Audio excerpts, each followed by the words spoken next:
Hi, my name's Dr. Bradley Sliedrecht, and I want to talk to you today about the art of manipulation when the flesh rules the platform.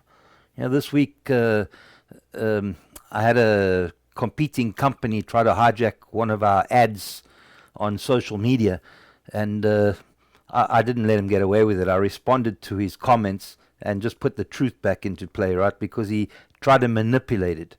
And then he sent me a message trying to manipulate me to make himself look like what he was doing wasn't what he was doing. But I've been around a long time. Right? What he was doing was exactly what he was doing, right? He was trying to draw our clientele to their platform by saying something that was untrue. And I just corrected the truth right on his comment. I don't think he thought I would do that, right?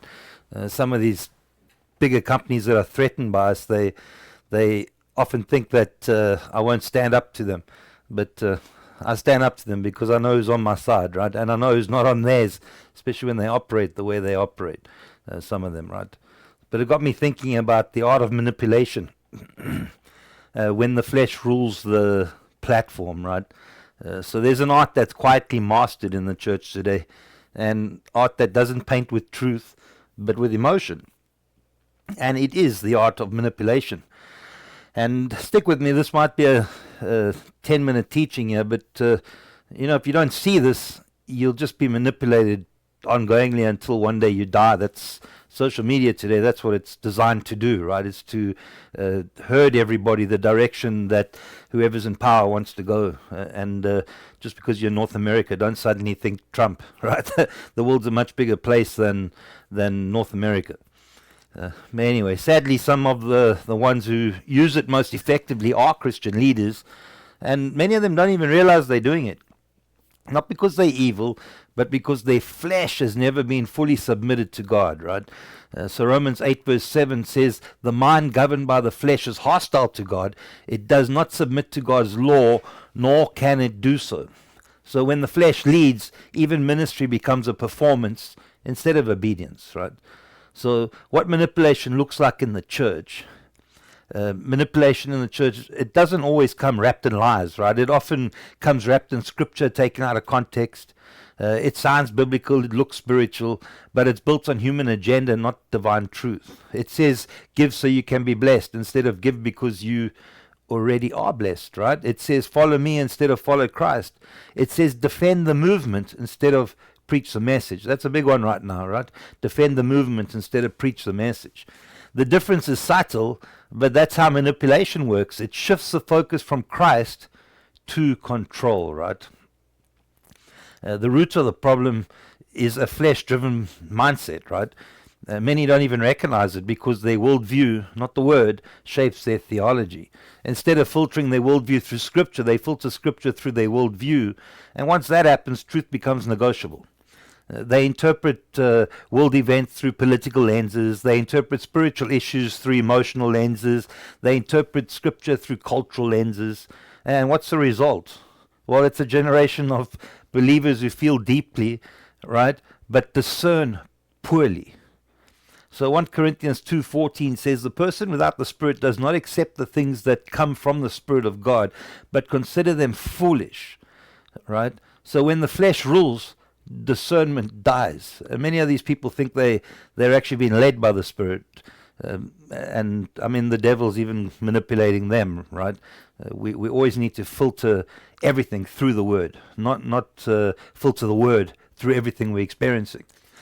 So how does manipulation take root? Well, manipulation thrives in three conditions. When the leader wants control more than accountability, right? When the follower seeks affirmation more than truth, and when both interpret Scripture through self instead of surrender. So James 3:14 and 15 warns us, right? If you harbor bitter envy and selfish ambition in your hearts, do not boast about it or deny the truth. Such wisdom does not come down from heaven, but is earthly, unspiritual, and demonic, right? So it's strong language, but it shows how serious God is about motives. Because when ambition replaces submission, the Spirit stops leading. So manipulation in the digital age, and this is something that's going to grow, right? What we're experiencing now in our generation is minimal compared to what our children and children's children will experience, right? So today, manipulation, it's gone digital. You don't even have to step into a church to be discipled by your flesh. Just open your phone. Social media is the new pulpit for the self, right? Every scroll preaches a sermon. Every algorithm feeds the desires of the flesh and calls it personal preference. But here's some truth. Your lusts, your desires, and your interests create the stream that you see. You're not watching social media. It's actually training you. So if you crave attention, it will feed your pride. If you crave controversy, it will feed your anger. If you crave comfort, it will feed your lies that make you feel good but never make you holy. So we've been trained by our own desires to fulfill the needs of ourself. James 1:14 and 15 says, each person is tempted when they are dragged away by their own evil desires and enticed. Then after desire has conceived, it gives birth to sin, right? That's not just temptation, that's a feedback loop of manipulation. So social media is not neutral. It's moral architecture built to shape you into what you already want. And if your flesh isn't crucified, you'll call that discipleship, right? The manipulative spirit versus the spirit of truth. So the manipulative spirit is subtle. It doesn't come shouting, it comes smiling, right? It promises breakthroughs, blessing, and belonging, but it demands loyalty to man over loyalty to Christ. Yet, Jesus said in John 8:32, you will know the truth and the truth will set you free. So truth doesn't need manipulation to work. It carries its own power. The spirit of truth liberates, the spirit of manipulation enslaves, right? The spirit of truth exalts Christ. The spirit of manipulation always exalts flesh. So how do we recognize it in ourselves?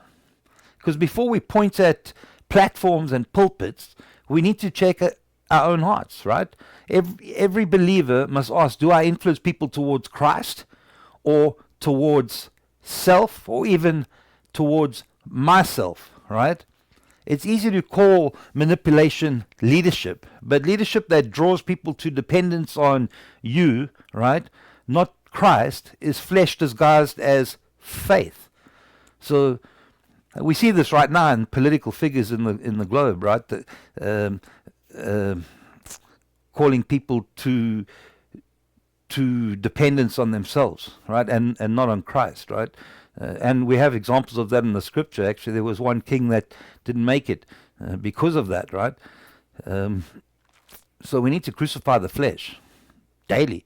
Paul said in Galatians 2:20, I have been crucified with Christ, and I no longer live, but Christ lives in me. That's the only antidote to manipulation, right? Death to self. So the art of manipulation has mastered many platforms and many timelines, but it dies wherever the word reigns supreme. When we stop filtering scripture through our worldview and start filtering our worldview through scripture, the fog will clear. Then we'll see the truth for what it is, not what we want it to be. So let the word judge your worldview. Let the spirit expose your motives, and let the flesh be crucified, not celebrated. Because only when the flesh dies can the truth live through us. Right? Jeremiah 17 verse 9 to 10 says, the heart is deceitful above all things and beyond cure. Who can understand it? I, the Lord, search the heart and examine the mind.